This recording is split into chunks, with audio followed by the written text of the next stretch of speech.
Hello! In this video I will show you how to bypass parental control on Motorola Edge 50 Neo. So you have to start by opening your Google application, then click on your avatar and click on Manage your Google account.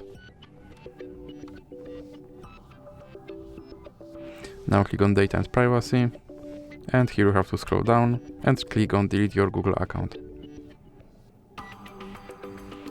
Now you have to enter your password, and here you have to scroll down and check these two checkboxes and click Delete account.